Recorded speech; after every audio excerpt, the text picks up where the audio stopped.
Yeah. Yeah, the comments rolling in. Shout out JPL. I don't know if you're still here. You say you catch the recording tomorrow, or you can catch the Apple or on Apple Podcasts. So yeah, Russell, you got any more movies, man? Before you start. Hey, Monday night, the Santa Summit re-airing. Get it in. It's gonna be a much more enjoyable watch than what we saw today. I'll tell you that. Sheesh is right. All right, man. Oh, you meant to send it in. I don't know how to send it in image in this chat, dude. I texted it to you. Yeah, I'll get it from there. Yeah, I see the comments going crazy. If you want some sweet merch, go to Home Field. Yeah, man. Let's get that out the way. If you feel like rocking some Duke merchandise after that game, go to Home Field, buy a great hoodie like this one, and use the code Crazie, CRAZIE. Just in time for the holidays, man. It'll ship. This Christmas gifts. All right, hold on. I gotta tweak this. Okay, people are relentless, man. Nah, these comments are going crazy. Comments are getting ugly. Yo, I already see all of that. Oh man, the Proctor comments, the Mark Mitchell comments. Yo, Mark Mitchell about to get. He about to get a lot of hate in the second half, man. Sure, we gotta talk about them rotations too. Cause all right, hit the intro. Let's do this. Yeah, let me get the intro, man. Let me get the intro. Where is it at? Little rusty. Haven't done this couple weeks. Trying not to score everything with about 30 threes or something. Yeah, I mean, we kind of felt that. We kind of feed off that energy. This place is amazing. Like I really love Duke, and I love the atmosphere I'm in here. Mark Williams, beast mode. Paolo first half, he had the cramping stuff. Fair enough. Beast mode.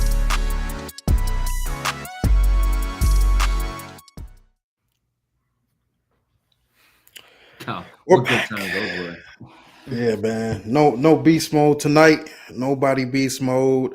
Not on our team anyway. Yeah, not on our team. Man. So a tough one tonight. Welcome back to the Crazy Cast episode, whatever, who cares? Episode Big L. That's what the number is. Bro, this is what kind of night it is. This is for the YouTube people. Look, I tried to open the beer and the tab came off, dude. Look at that. My shit got caught. It's that kind of night, dude. It's that kind of night. Man, shout out to the Field of 68 as always. Yes, the title of the YouTube YouTube stream is "Does Duke Stink?" We will address all of that at Duke NBA for that at Duke NBA.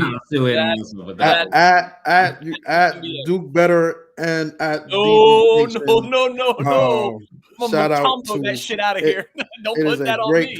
Team collective thoughts. But you know, we got a lot to talk about today. Again, shout out to the Field 68. Shout out to Home Field Apparel. Get your free merch. Use the crazy code, before the holidays. But yeah, fellas, man, a tough one tonight. Duke got steamrolled. Don't mind the fake little comeback at the end. That was cute. It was great. But y'all got smacked tonight. And it was a poor performance. So Russ, get us started, man. Your thoughts. Zion really getting vicious with it right out of the game. Man, we just gotta be real, man. We just gotta be real. Yeah, come on. What's the temperature in the chat? Should I start with like things that might leave me optimistic, or do we just go for it? We'll be mad for the first 10 minutes at least. We'll just be mad at first. Yeah. I mean, I'm getting pushback on Twitter for saying this, and I don't know why, but like John got out coached. I mean, he did again. They said very straightforwardly in the post show comment, Musselman was like, "Yeah, we decided not to guard Mitchell out there, right?" And so then John's response was to not play Mitchell eventually, but we played him a lot. We played him to start that second half. Wasn't a great game for him. We'll talk more about him later. Certainly, run the sort of thing that we talked about that would help us beat Arkansas. And so like Zion was being derogatory and he was like that little cute comeback at the end. But we talked about how pressuring this Arkansas team, we saw what happened to Arkansas in games before this because we watched them play and they struggle against ball pressure and we have a lot of guards. So why we didn't do that pressure throughout the game, I'm not saying all 40 minutes, but for 2-minute stretches here and there, is baffling. I think the two things that really worked for Duke, we were talking about this before we started recording, the initial switch to zone, which stopped the bleeding on the fouling entirely. We only had one foul the rest of the first half after that. It allowed TJ Power to play, and he made some big shots, right? So that initial switch, now then did we sit in it too long? Yes, right? But the initial switch to the zone really worked, and then obviously the switch to the press worked. So why don't we incorporate more things, especially considering the shooting against teams that are bigger than us, which is true, and more athletic than us, which I think bore itself out tonight. The shooting was not good. We were clearly bothered by the physicality, by the size, by the athleticism. And so the shooting was bad. If your shooting is going to be bad, then you have to speed up the game. You have to get buckets in transition.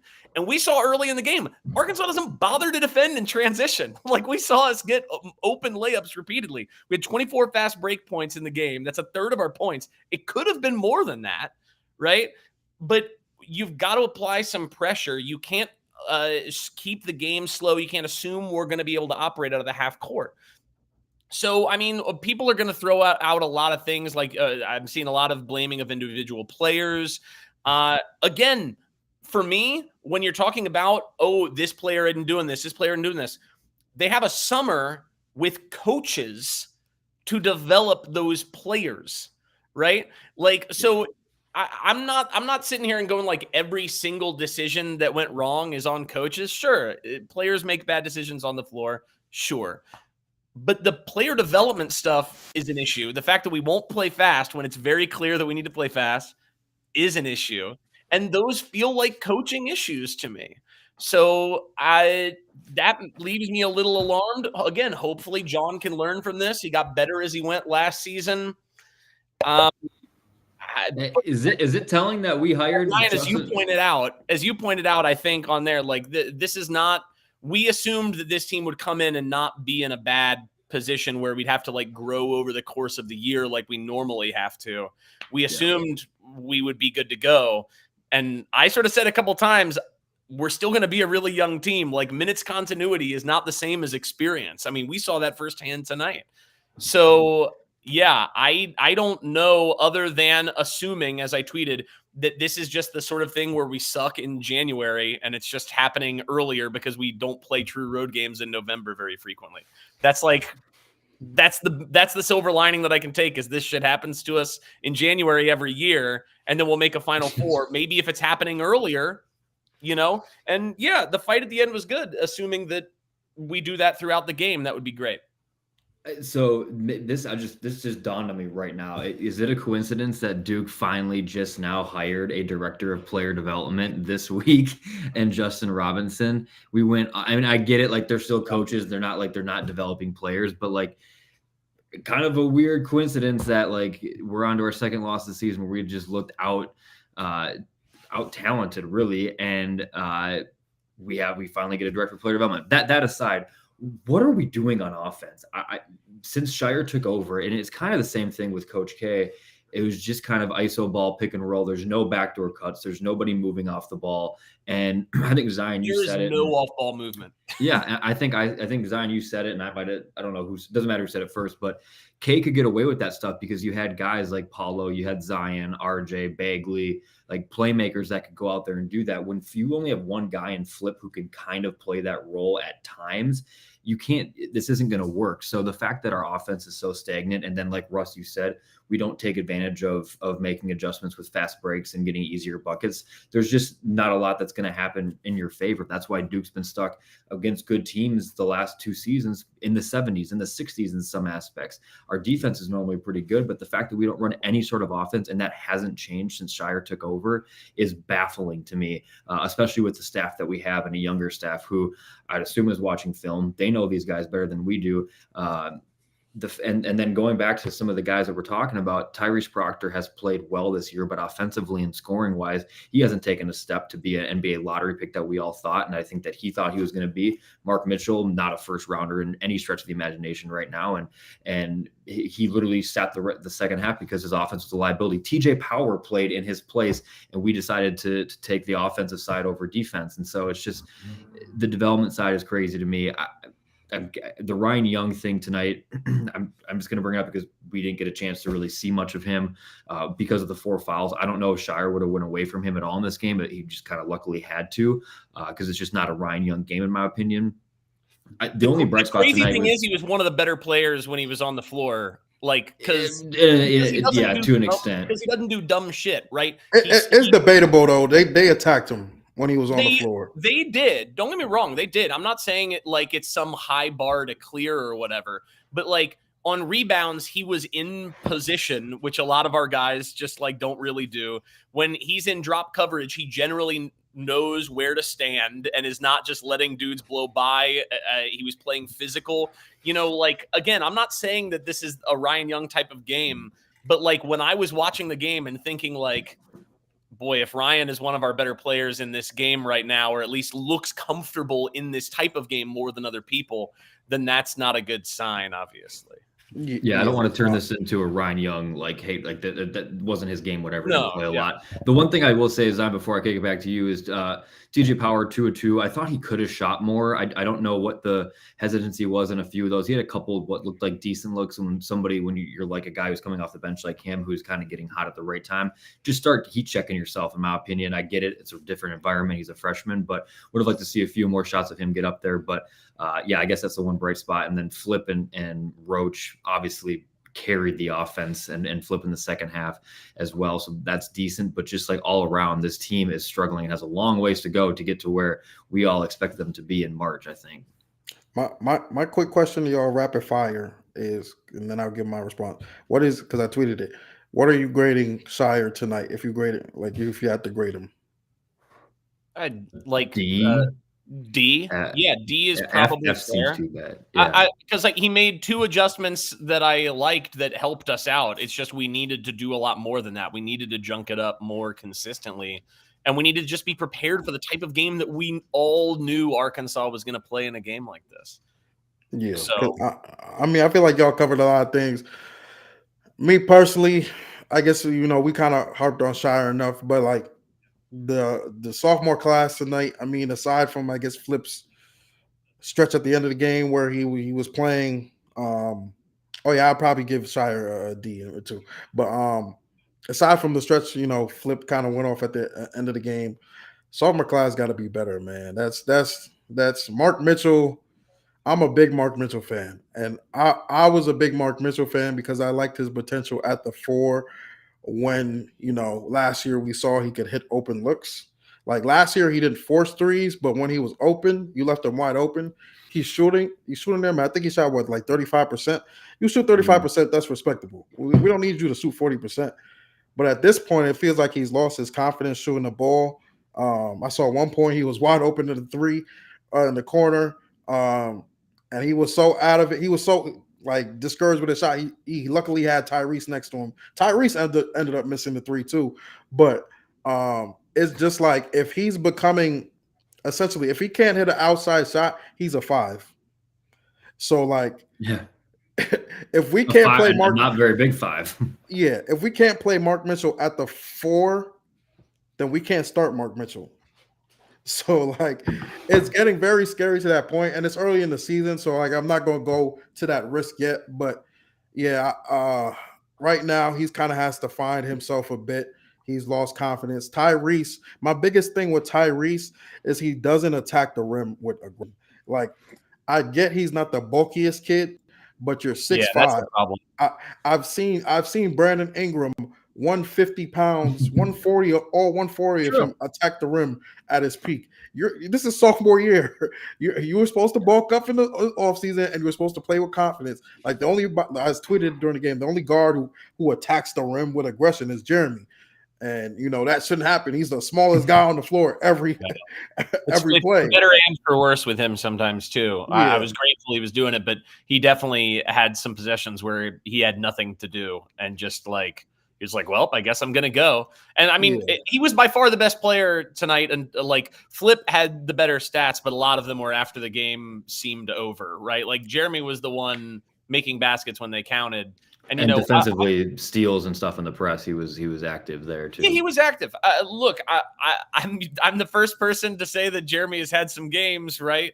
But like this was a game where he showed himself and he showed his value for the team. I mean, there was one possession, I forget where it was in the second half, where I think Mark got his shot blocked and the ball was loose, and Jeremy was jumping amidst the 6'5", 6'7" guys on Arkansas, and like our guard was on the wing, guard on the wing, like Flip out there, guard on the wing, just standing and watching. You know what I mean? Like I don't know if Flip was actually out there. I don't want to call him out, but like there were bodies watching, and Jeremy was the only one who ran for the ball. So like you got to give the guy credit. He's got heart, and he knows how to play in games like this in a way that clearly even some of the sophomores don't. Not yet. I think some of the Tyrese stuff in general, people are being irrational in my mentions, going like he sucks, admit it. I mean, he's doing on the season like 13, 4, and 6 on until tonight reasonable shooting splits. Tonight was a terrible shooting night. Like that's a granted, right? Terrible shooting night for Tyrese Proctor. Yeah. But like going into the game, he was like 36% from 3, 64% from 2, like 87% from free throw. That might not be exactly right, but it's right around that. He has had a good season. His assist to turnover rate off the charts. Defense, best perimeter defender on the team.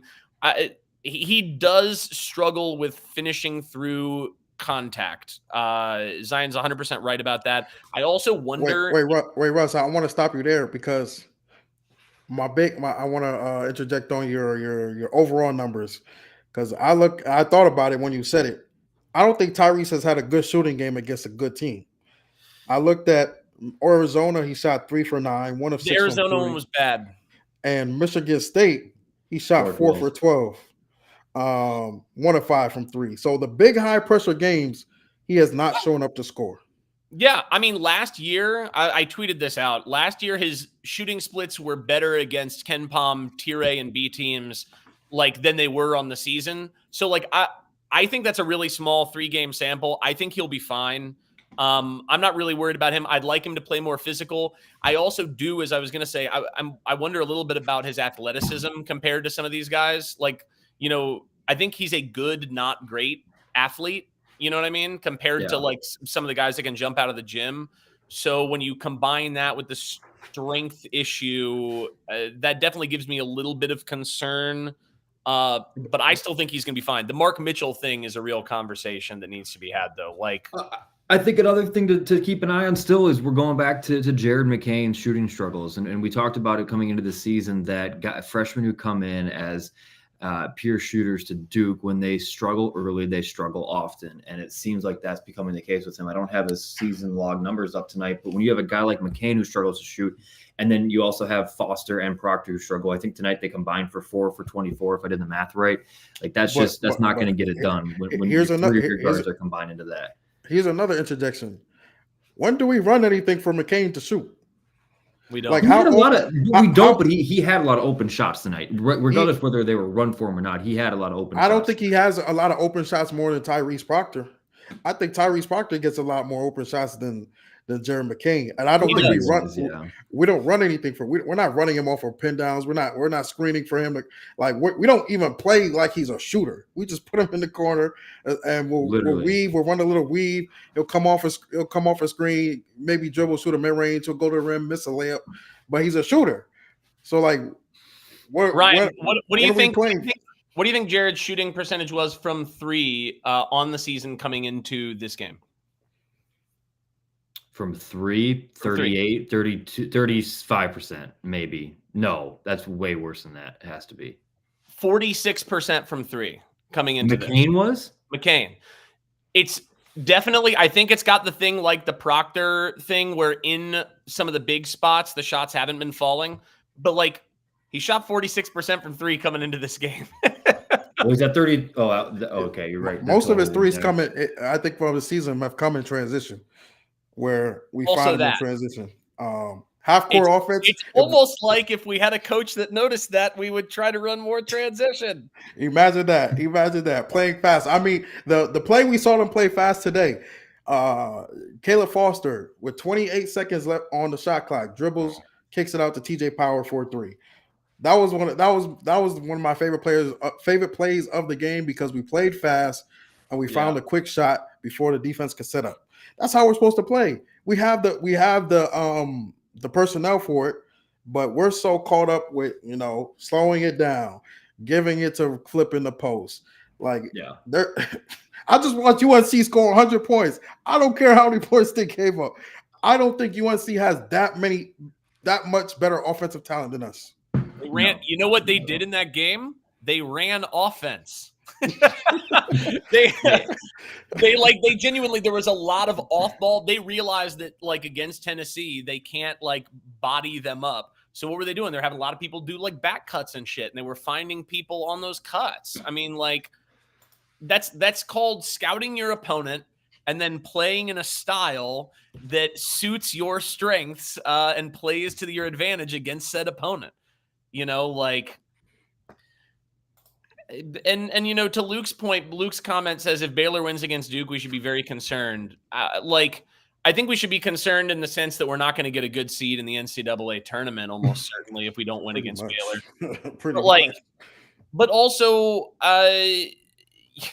shit happens sometimes too. Like this. The problem right now is that we all expected one type of season, and we're not going to get it. I think no, unless. Again, the next big game, is Saturday? Do we play Georgia Tech? Yeah, like that's the other thing I want to talk about. Georgia Tech isn't a good team. Georgia Tech just beat top 25 Mississippi State at home by double digits, almost double digits, I think is what it ended up being. Like, I'm not saying Georgia Tech's good. They have momentum, though. And Duke's playing another road game back to back. I didn't watch that game, but, like, generally speaking, Mississippi State can't shoot.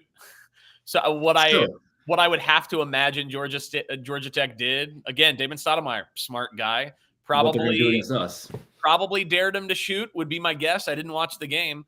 But, yeah, we have to expect now, especially anytime Mark Mitchell is on the floor, paint's going to be packed. Paint's going to be packed. It just is what it is. Like, and so then I don't know what we do from there. I think what Scheyer kind of hinted at what we'll probably do more of, and I'm not fully against it, but I think we're going to start playing more 4-guard lineups. We saw a little bit of it tonight. Who's the fourth guard in this scenario? Is it Foster? Caleb. Yeah, it's Caleb.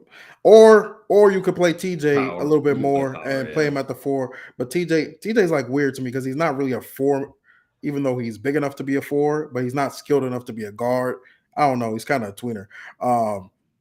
But yeah, he would be the other one in that situation where we just have to play 4 offensive players, or so-called offensive players, with Flip at the 5, with Mark at the 5.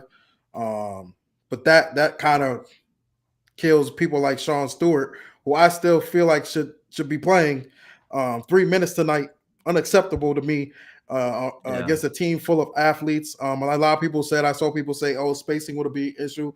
If we play fast, we use him. I saw the tweet too. If we play fast, we use him as a rim runner. I think we can use Sean Stewart. If we use him as a lob option, I think we can use Sean Stewart. But when we're stuck in our ways of this rotation. Yeah, Zion, the issue is we're basing our desire for Sean Stewart to play based on this idea that Duke will run and will play pressure defense, and it's what they should do, though. Which is what they should do, but if they're not doing it, then John's not going to play him. Like, you know how I know when we were screwed as far, and I shouldn't say screwed, but when Scheyer was too deep in his own crap to get out of it, was when Christian Reeves came in and played like a minute when Young went out. Like, Total He just panic. immediately panicked. Went to another 7-footer. Need a big guy out here. Like, no, you don't need that. And I think he quickly realized that was not a good idea. But it was like that was such a, like you said, a panic move, and he didn't see the floor the rest of the game. And it's not a hate on Christian Reeves, but like, man, he's like, not ready for come this. on. Yeah, well, Christian Reeves isn't, and is Scheyer ready for these in-game lineup adjustments? We don't have rotations, and when bigs are getting in foul trouble, don't just go to your third big on the bench.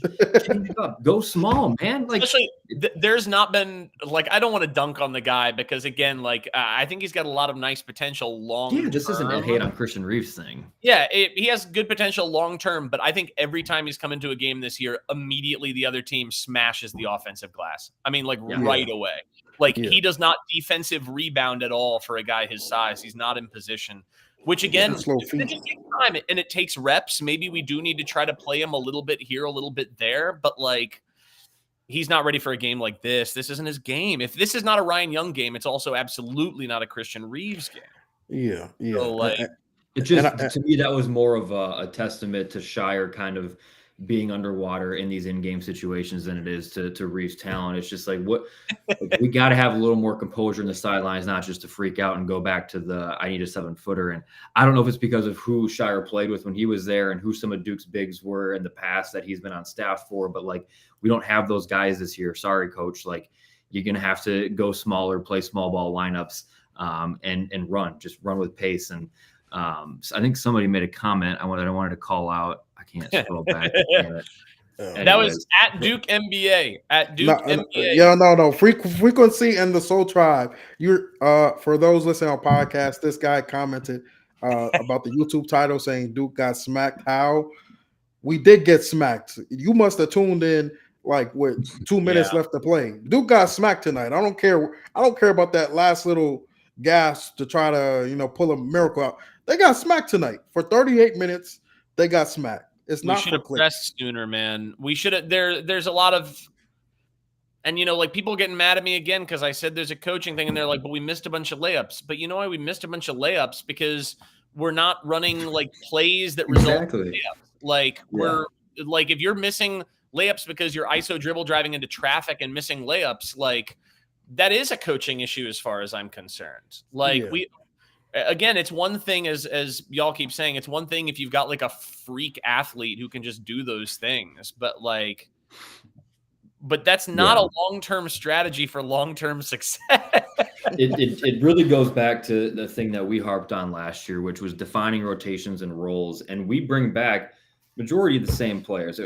Obviously we got Caleb and McCain and Power who are seeing minutes and Stewart, but like for the most part, there should be a pretty good set rotation right now of guys who are going to play matchup dependent, sure, but there's still just no role defined. The fact that Caleb Foster at the end was the one bringing the ball up, not a shot at Foster, I'm fine with it, but when Proctor's the primary ball handler, and then late in the game it's Foster, like there's just the roles aren't defined. Who's your late game ball handler when the situation is tight? You need somebody to secure the ball, and Foster did fine, but it just was weird from a fan experience seeing Proctor be the ball handler last season at the end of the year, all of this season, and then at the end of the game is Foster. So it's just, to me, that just shows there's no roles that are defined at this moment, which is just concerning, man. Like, and I hate to keep harping on the coaching staff and Scheyer specifically, but I would just love to see what they see when they sit down in the film room this season, because nothing's changing. There's no improvements. This team, I've been debating saying this because this might get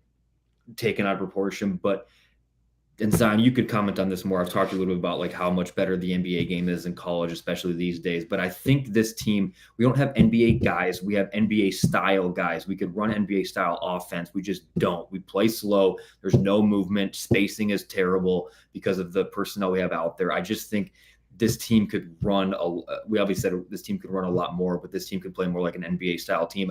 I'm a fan of the Timberwolves. We play two bigs all the time, and it's working. Like, I don't mean to bring it back to that, but like you could run so much more plays, and we have the personnel to do it. And there's just been no adjustments. And that to me is what's been mine. Yeah, but you can do that because Cat hits 40% of his threes and Flip doesn't. Like, I'm not, like I said, I'm not saying run the same thing, but I'm just saying this roster and personnel is more set up, I think, for an NBA style offense than it is what we're doing right now. If we could hit threes, then I would agree with you. But like, Mark's not hitting threes. Flip's not like really hitting threes. Yeah. Caleb Foster is shooting like 35%. Proctor's probably around 35%. We have guys who can have that ability. But the thing is too, also to that point, we don't have a pick and roll threat. Like that's so much dominant. Like Tyrese Proctor is really good in the pick and roll, but he doesn't even and I'm pretty sure his numbers are pretty good in the pick and roll. But like they're great. Proctor, we don't have a lob threat. We're elite. I was gonna say that. What do you mean? We don't have a pick and roll threat? We have Proctor and Flip. We don't have a pick and roll threat as we don't have a lob threat. We don't have a big rolling threat. So like the NBA, when you say the NBA and you spring up the Timberwolves, the reason why it works too is because who's your point guard? Mike Conley. He has Rudy Gobert. Rudy Gobert is a lob threat every time he's rolling to the rim. And like I said, I don't want to bring this back to the. I'm just saying you also have Sean Stewart who can run the baseline and be that lob. We don't play Sean Stewart. That's what I'm saying. But we have the personnel. That's what I'm trying to get to. We don't have guys that are the same exact setup and guys that are going to go to the NBA and do this. We have the personnel to do it. And I just don't get why this offseason we didn't spend time making more of a spread offense and doing the pick and rolls and the back cuts that you see in the NBA, the pin downs all the freaking time. And we're just not doing it. We're not doing anything. I'm sorry. I'm just mind boggled by the decisions. Yeah. But it's not a one-to-one comparison. I'm not trying to say that. Bring up Kale's comment, Zion, because I wanted to bring this up too, because people got mad at me for they were like, oh, it was an after Thanksgiving game, whatever. Bro, they're like 340th in the country. There's a difference. I hate to, God, this is going to get me so fried because it praises UConn and Duke fans don't want to hear that shit right now. UConn only wins by double digits in like every out of conference game against a bad team. They be smacking. They are not. They come out looking like they want to rip people's heads off, and they do get some of that energy from Hurley, I'm sure. But also, it's because they move the ball, they run offense. When you don't do that, that opens and you slow it down against a team like Southern Indiana, who is dying to slow it down, because the more possessions you play, the more likely the more talented team wins. So if we're slowing it down, we are opening the door for upsets constantly. Yeah. So I want to almost entirely disagree with Ryan on the pro style offense thing now. I kind of think at this point, we might need to go full Bob Huggins, West Virginia, just straight up 40 minutes of hell shit, because we don't have half court offense proven against elite teams right now. We just don't. And our rebounding is not good enough especially in half court situations. So again, cause chaos, right? Yeah. Turn the ball over. I would love that. Opportunities. They've got to shake it up. They can't keep doing these 65 possession ass, dribble the air out of the ball, ISO dribble drive into traffic ass offense stuff. And then in defense, sitting back, playing conservative defense, Answer this question real quick, Russ, because we talked about this before we went on air. Do we have the conditioning to run full court press for an entire game? So people are already pushing back against me on this. Yes, we do. You know why? Because some of the dudes that we're not playing are totally suited for playing 40 minutes of hell. Sean Stewart, you can 100% run out there for 15 minutes a game in this. Jalen Blakes, you can 100% run out if you are playing chaos ball. Jalen Blakes lives for fucking chaos. You know what I mean? He's exactly the guy to do that. We have bodies if we want to do that. We would foul a lot, sure. Flip in particular would really have to be careful in these sorts of situations, and he is not careful in the first 5 minutes of games, obviously. But I think we 100% have the bodies to run full court press, if not for 40 minutes, then for 30 minutes, 32 minutes. You know what I mean? Russ just flaming the guy who asked the question. No. It's not. But he's not the only one saying it, right? No, I he's know. not the only one who's concerned about it. And yes, what that will mean at the end of the day is there will be possessions in games where they break the press and they get a layup. That also happened to West Virginia a bunch back in the day too, right? But not. We don't obviously have to embody West Virginia. But I do get your point. No, but I did like your mention of UConn, because even I was watching Jordan Hawkins in the NBA today. He's going off in the NBA, but he basically said at Your UConn, development. he basically said that he learned at UConn that he did not have to dribble to score. Like he was just What a running off novel screens, running off pin downs. You know what he's doing in the NBA right now? The same exact thing. The same exact thing. And I don't get why we have the personnel to do the same. We don't have to be dribbled. I don't We need have to see Jeremy passers. Kane. We need to see Jeremy Roach even all the time dribbling the air out the ball. Like No. we have the personnel to do that too. But we're so I don't like at this point I don't even understand what's the like end game of us running this type of offense. Like it just doesn't amount to anything for the most part. And I think the biggest thing we have to see from Scheyer really is can he run a consistent offense, because we saw last year our offense wasn't good. Like our offense wasn't good, and I think maybe we definitely improved toward the end of the year, and that was partly because we forced turnovers. If I remember, I'm just remembering. And Lively stepped up big time. Lively defensively, injuries. But even in our wins were mucking up wins, like our UNC wins, like some of the ACC tournament wins. They were mucking up wins. We played nasty, but hey, it worked for us because we were defending. This team is not relying on defense.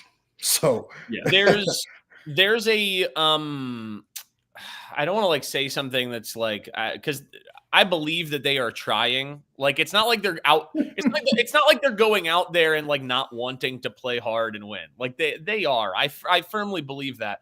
But like it's not showing itself in the results. Like so you need to be concerned when Russ is talking about a non-analytical point and saying effort is an issue. That's when you need to be concerned when Russ brings up that. Because again, my Jeremy Roach example for the loose ball. Like we got guys who are standing. Like I agree, man. Here's my point to that is I do think there was a sense of these four guys coming back this season. Not that it'll be a cakewalk, but they'll be able to kind of get what they want whenever they want type of thing. There was a confidence. This isn't insider information. I can't say anything, but like I heard through a guy that there was a lot of very, very high expectations and confidence coming to the season that a specific player might have said after Arizona, we're going to be number one, the number one team in the country. That was their chip on their shoulder. And it just like, I do think these guys just thought them coming back might have. Wait. Rewind that. Who said we're going to be number one? A player on the team mentioned to a guy that I know. I shouldn't even brought this up. Doesn't matter. Insider information. No, it's not. He was just very confident. He told this guy after the Arizona game, we'll be number one. You can guarantee it. And after we lost? No. Like going into the season when we weren't ranked number one, we were 2 or 3, whatever we were. They claimed that after we beat Arizona, we're going to be number one. That type of confidence. So I say that to say the confidence coming into the season, I think might have gotten to the players' heads just a little bit. It just kind of seems like they thought they're going to come back and just waltz their way to a Final Four or something. And it's just showing to not be the case. Hey, to that point though, we got to be very careful with this team. Well, this team has to be this team has to be very careful with themselves, because right now they're trending and Baylor's only 3 games away. So if we get smacked by Baylor, we will be trending a little bit toward how UNC was last year.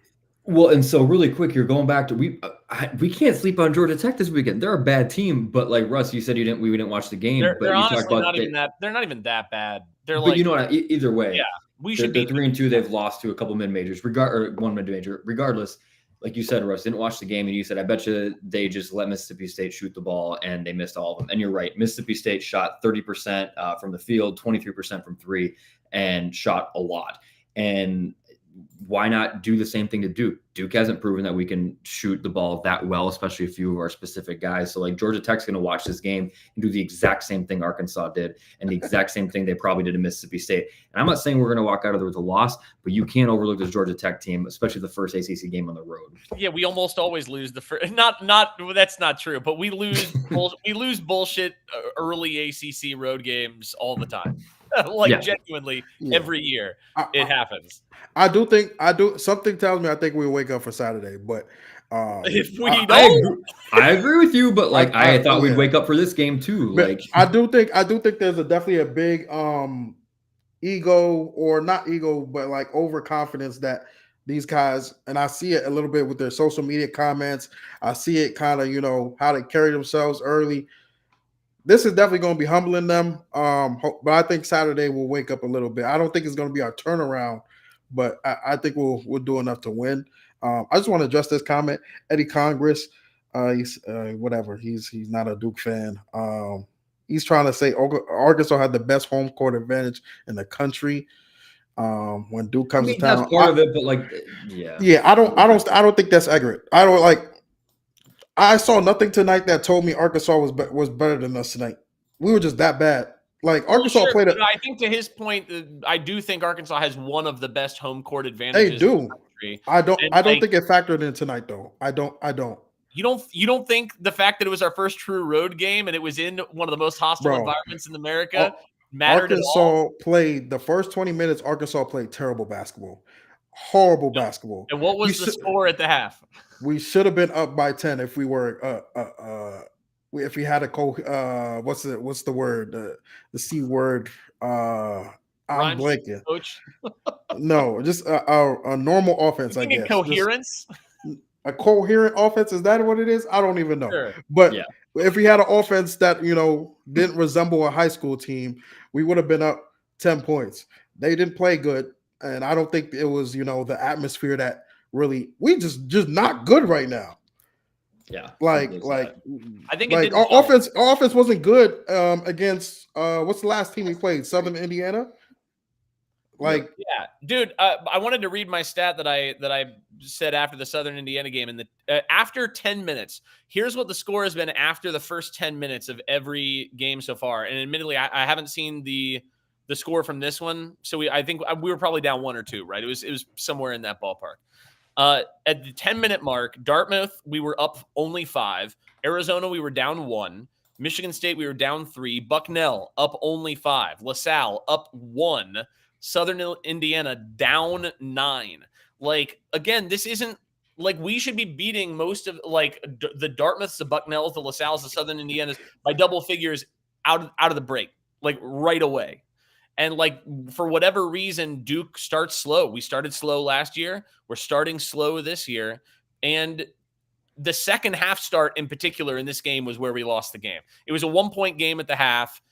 And then Arkansas opened up so wide in the first 8 minutes of the second half. And that's that. A lot of times when you're playing a team that's as talented as Arkansas is and you're at their place, that's that. You can't start a half slow like that. We saw it bite us in the ass last year. It's already bit us against Arizona. It bit us here. If we lost the game, it would have been one of the worst losses in the history of whatever. Luckily, it was fine. We won by 18 or 12 or 14, whatever it was. Still, we were favored by 36.5 or whatever. Man. I was trying to look for some Scheyer quotes, and I only got 2 of them here. But this one, to me, I want to get your guys' thoughts on because it's not what we've been talking about. He said, we knew Arkansas would be ready to play. We needed to be a lot tougher in the second half. We missed some shots, but tonight was about our defense. We have to play collective team defense, and we just got spread out. Bro, they scored 20. What they scored? What, 27 points in the first 30? 33 in this first half, and in the second half they got free throws at the end. They scored 80 points in the game. They won.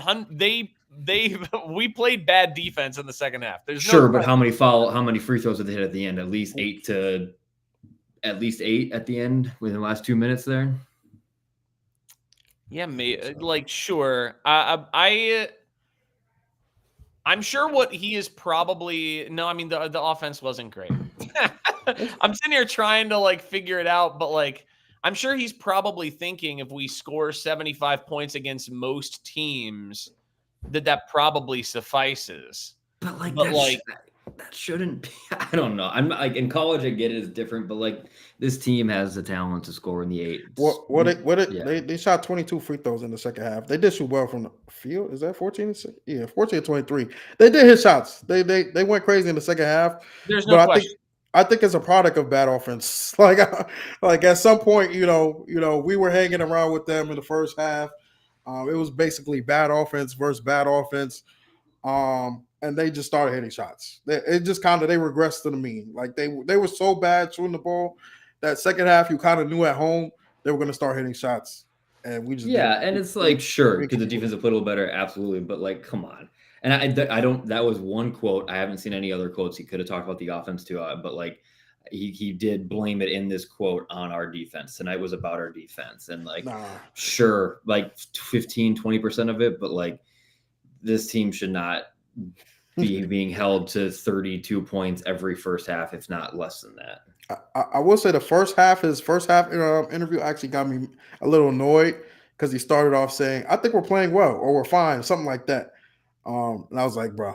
I mean, I tweeted something that was not terribly dissimilar to that, and people were mad at me.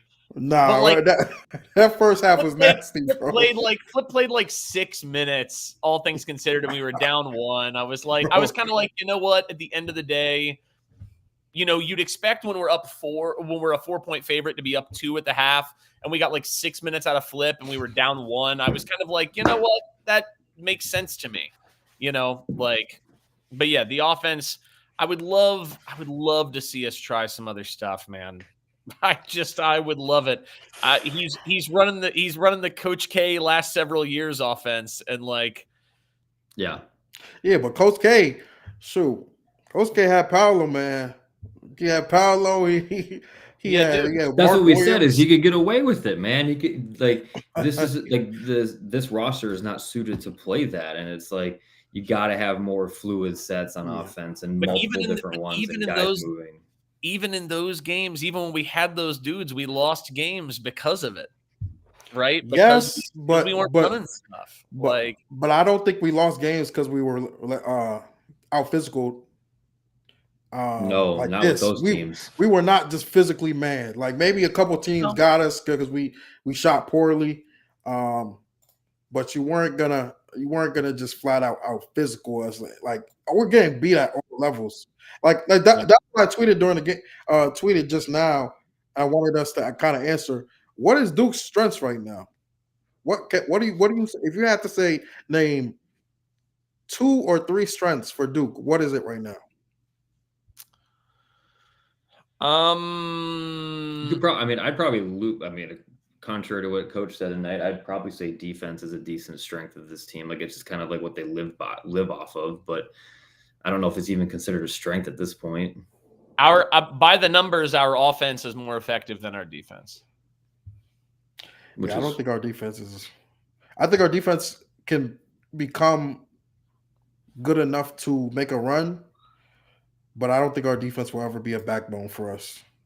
Here's so I'll say some things that we're good at. Right, I pulled up Ken Palm here. Right, we do protect the ball. We don't turn the ball over really. So far, which is good. I mean, it's not always the case with Duke. We're 12th in the country, 12th lowest turnover rate in the country. I like that. We're a pretty good defensive rebounding team. Obviously, offensive rebounding, we're abysmal, but defensive rebounding, we're good. And we move, and like when we score baskets, it is usually off assists. Like our assist rate is generally pretty good. It's just that we don't always do that. And when we don't do that, we miss shots and we don't score. Yeah. But when we move the ball, we do well.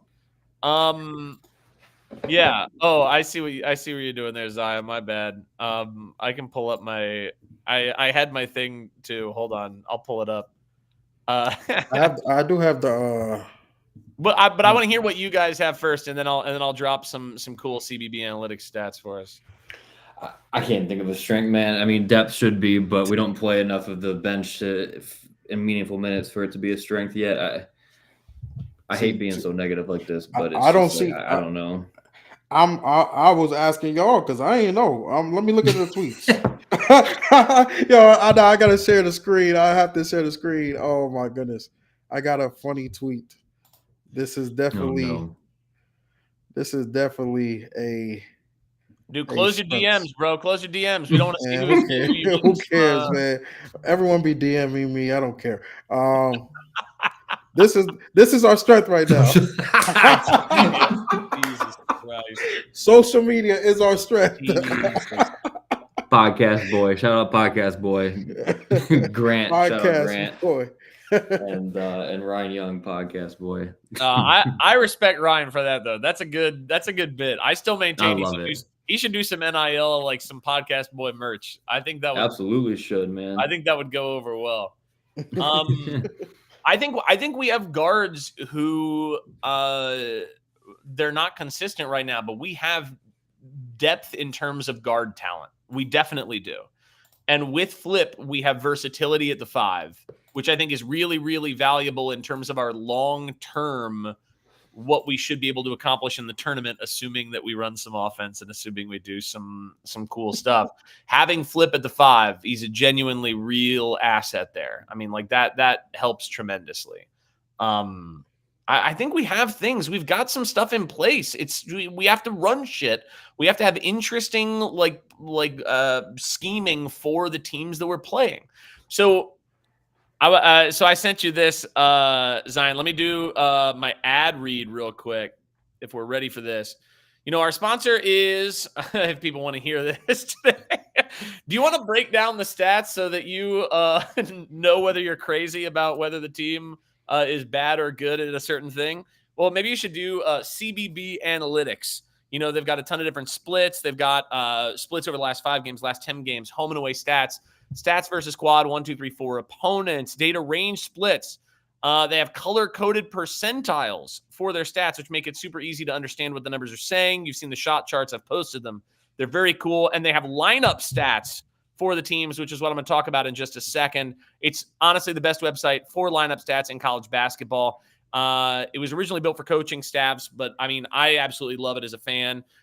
There's a discount code Crazie, CRAZIE. So use that. Discount for the users is $40 off if you use CRAZIE. $40, man. That is no joke. And so if you want to get up on, if you love the numbers, you want to get up on the numbers, this is where to go. Okay, so I sent this. This is my CBB analytics stat of the day. These going into today were the 5 lineups that we played the most. Okay, and if you're listening to this on Apple, you just have to tune into the YouTube for this one. All right. These are the 5 lineups that we play the most. And Zion and Ryan, I haven't posted what the answer is. Would you like to guess what the 2 worst defensive lineups are on that board? I'm gonna guess. Number 1, the worst defense. I'll say it for the Apple people. In my opinion, the worst defensive lineup of this. Looking at it, the starting lineup for sure. I want to throw in there, and I also want to throw in. Let me see. I want to say the second lineup. I got a weird feeling that every lineup with Ryan Young is a good lineup. So it's not. People were guessing that it was definitely the lineups where Ryan Young was replacing Mark Mitchell. And I will say it is not. It's the bottom one, I bet. It's Roach, Proctor, Foster, Mitchell, Young, would be my guess.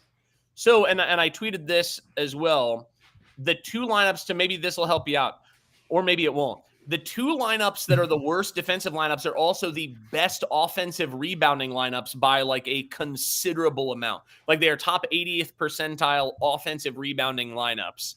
But they are. Then it's probably the middle one, the Roach, Proctor, Foster, Young flip. That is one of them. That is one of the worst defensive lineups and best offensive rebounding lineups. And then the other one is Roach, Proctor, Foster, Mitchell flip. So Roach, interestingly Proctor, enough, a lot of people assume that like the lineups with McCain would be worse on the defensive end. And generally speaking, at least coming in today, I don't know what today's lineups look like, but the Foster lineups are way better at offensive rebounding. Like the lineups with McCain are way worse, which is interesting because McCain got a lot of rebounds today. But McCain's been better defensively than Foster so far this year, but Foster has been much more effective offensively than McCain. And I don't know that like necessarily would have been something I would have guessed in looking at it. So that's really interesting to me. Would you like to guess what the worst performing lineup of these 5 in terms of plus minus is? Because all of them are top 80 percentile. 3 of them are top 90th percentile and up, but one of them is sub 50th percentile. One of them has clearly performed worse than the other 4 so far this year. That bottom one, I just can't get. I mean, the Mitchell Young one, be my guess, but or is it like a trick question? I don't know. Is it? Is it the starting lineup? No, the starting lineup is actually 99th percentile. Like coming into today, they were one of the best lineups in terms of plus minus in the entire country. Okay, so then I'd say, Right? This is the cool shit that you get to look at when you're on cbbanalytics.com, for the record. Man, the bottom one then. Yeah, I'm going to say the bottom one. The worst one by a lot is the second one. Roach, Proctor, Foster, Mitchell, Flip. Again with McCain out, huh? Again, but this one's interesting, in the sense that like Foster generally is a positive offensive player, like a big positive offensive player. But his defensive plus minus and defensive ratings have been really bad so far this year. You said Proctor's? Foster's. Oh, Foster's. So far going into the year, Proctor and Flip are by far our most important players in terms of plus minus and net rating. Yeah. I think I attribute that for Foster.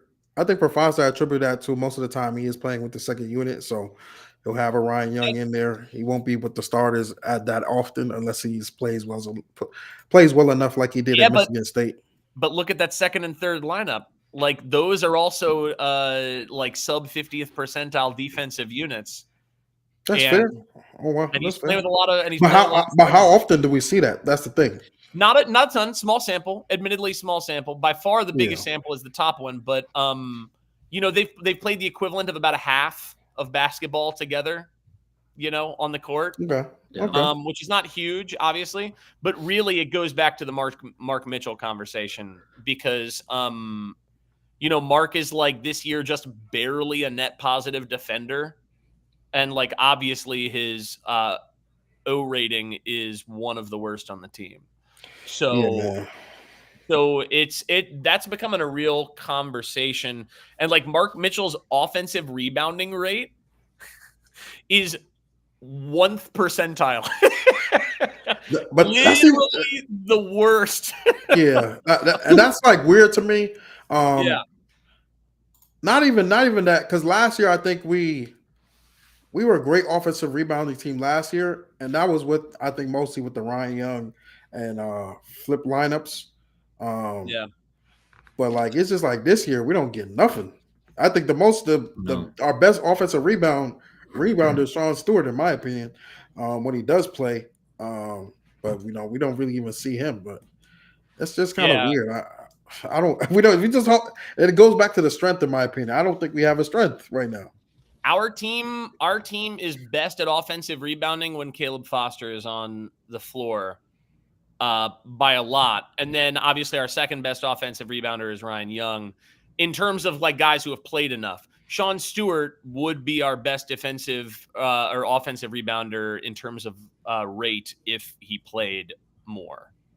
Pull up the one that I just sent you. That's the earlier one, or that's the one just from today. Hella numbers, brother. I know, dude. This is what you get from CBB Analytics. This is a little intimidating right here, man. I thought I was done with this at math in college. Well, luckily it's conveniently colored so that if the numbers are too intimidating, you can just look at if the number is green, it's good, and if the number is red, he thinks this is bad. Like middle. This is like I'm in kindergarten or something. He said, "Yo, the blue is good." Hey, whatever helps you. Whatever helps you. Tears coming out of my eyes. Yeah, right Proctor and Flip. The on-off numbers are very, very favorable, and then Ryan Young has been our third best. I think it's just because he had those really good games against the mid majors. Our worst guy in terms of net rating going into today was Jeremy Roach. Oh man, Funny enough. numbers lie sometimes. Numbers lie sometimes. Well, it's the sort of thing we've talked about it a bunch though. He's not consistent, but when we need his experience, that it helps a lot, right? It's more a consistency thing than anything else, and the numbers will not reflect momentary need. It'll reflect like a large trend, and if you play inconsistently, then the numbers will reflect that, obviously. But yeah, Mitchell stuff is not is really alarming. Somebody mentioned his confidence earlier. I think his shot looks worse than it did last year. Am I tripping? It just looks very Mitchell? like, Yeah. This looks like very glitchy. Like, I think it looks worse than it did last year. Last year was a line drive, but like it seems even like it seems hitchy now. Glitchy. Hitchy. I don't even notice much of the difference. I think it's still a broken shot regardless. I'm just disappointed. I know people say, yo, what did he work on this offseason? I will give him benefit of doubt. He was recovering half the offseason. So like, and it was like an leg injury. So I mean, you can't really work on your shot if you're recovering from a leg injury. But I was hoping like at least, he had some time to try to do something with that shot. But yeah, you just gotta pray he's gonna make him at this point. You gotta pray he's gonna make him. Crowded front court in 2024-25. I tell you what. Hey man, all I know is Cooper Flag. Cooper Flag, buddy. Yeah, I don't want to bring any of that up on next season. You better get on that road right now. Get your game together, buddy. Yeah, for real. Yeah, I mean, like look. Maybe it'll work out. Again, I think if you've got guys like Mark, assuming that Mark is willing to like run and fight hard for rebounds and things, like he seems like an ideal player to play a faster style. Like get him moving downhill, have him creating some havoc with his length and his strength. I mean, but this is why I'm not a D1 basketball coach. Yeah, but like at the same time, I mean, someone did tweet it today though that Scheyer is the only coach in the world that needs to actually look at Twitter to get some help.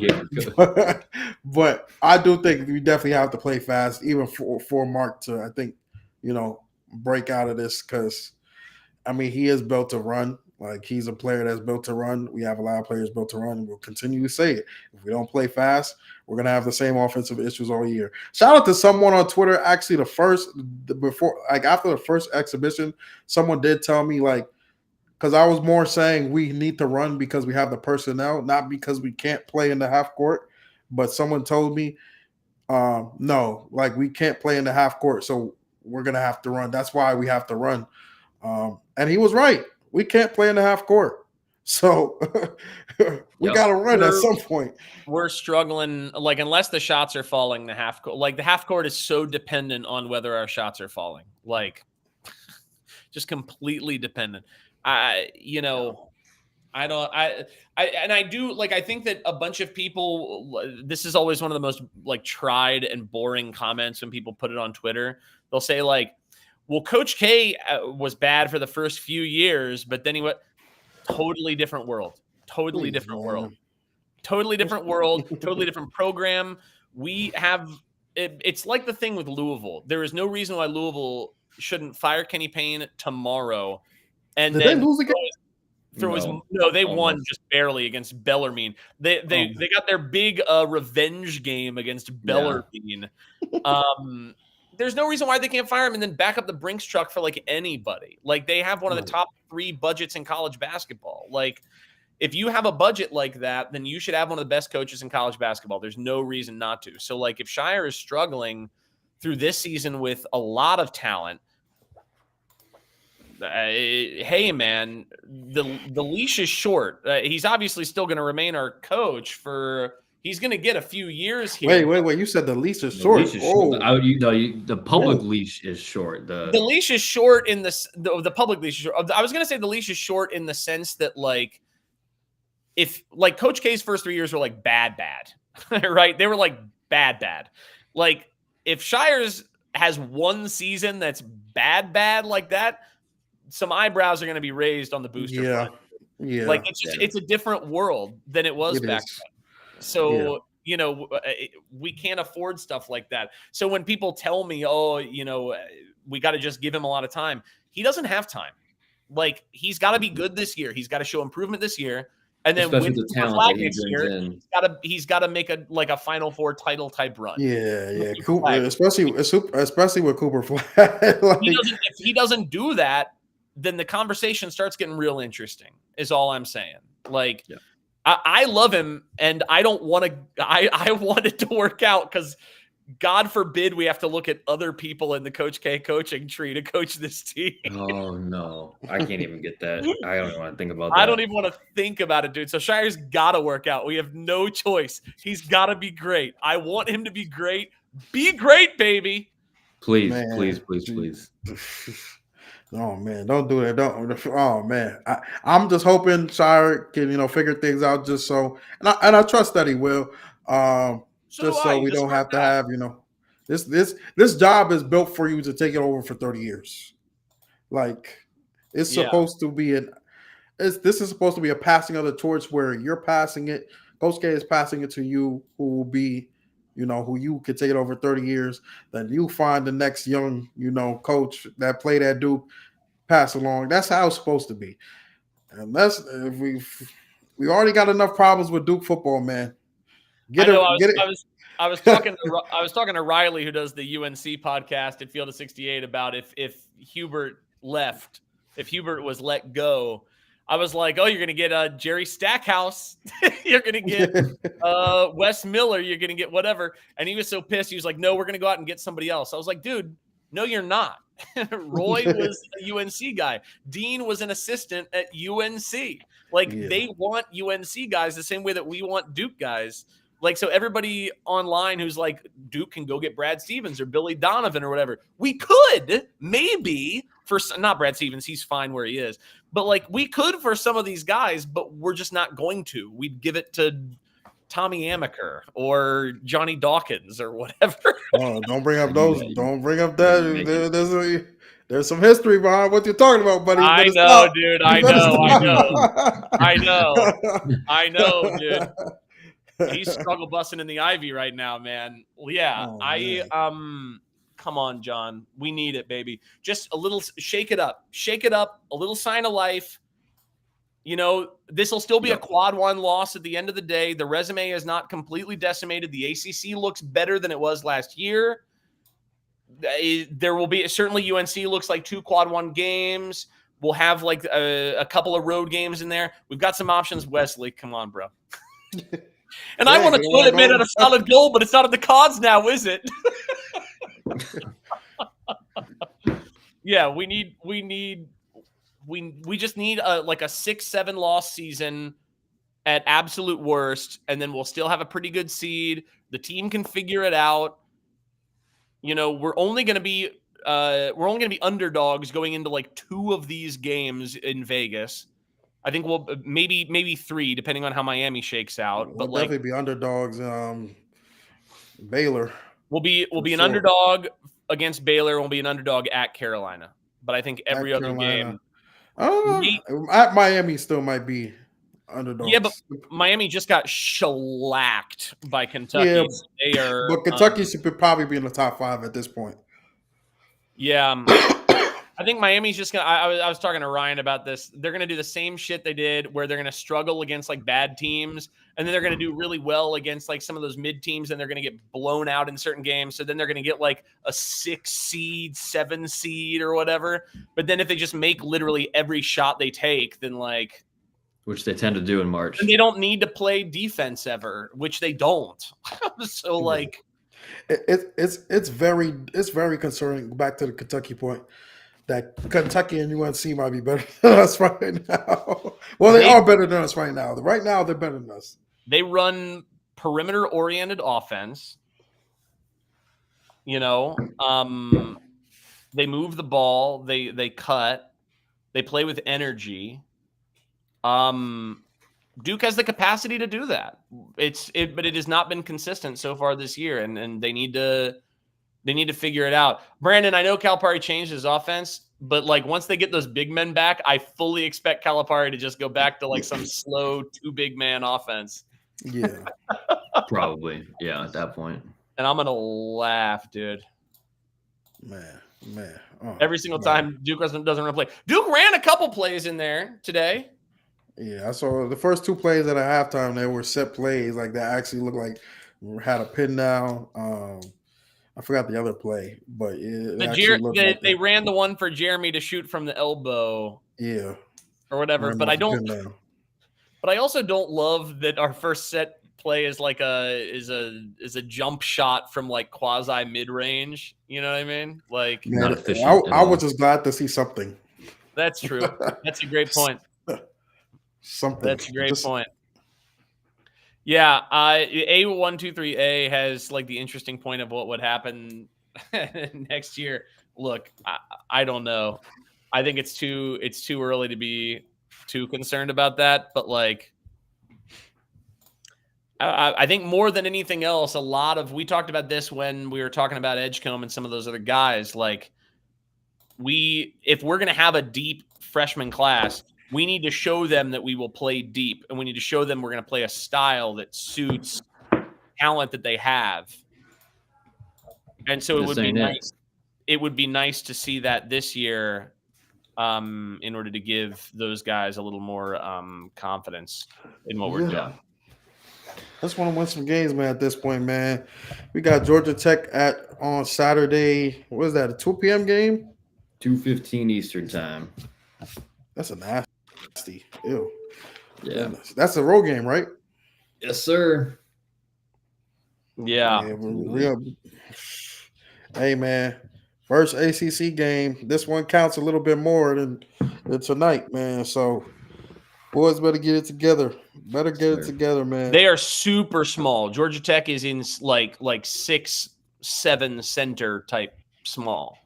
Like, so no excuse for Sean Stewart to get 3 minutes. It's also a game that's got to be a flip like 25 and 15 game. Not like it's Flip might be a stat pattern right now because he had 24 and 10 tonight.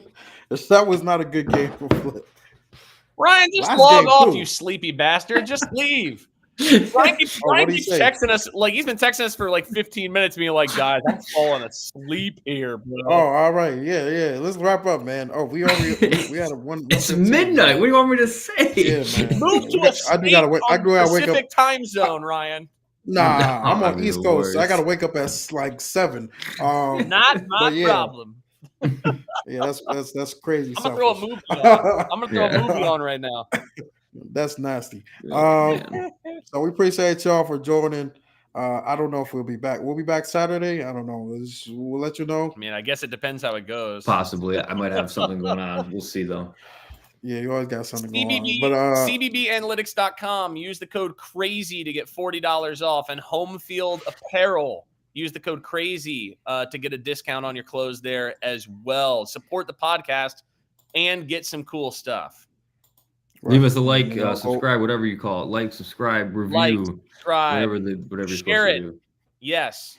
Yeah. Tweet about it. We the best. We're the best podcast on Field of 68. Not gonna lie. But appreciate y'all appreciate y'all for tuning in. We'll be back later. Hopefully, Duke gets the things together. But we'll see. It's a long season. Long season. Long way to go.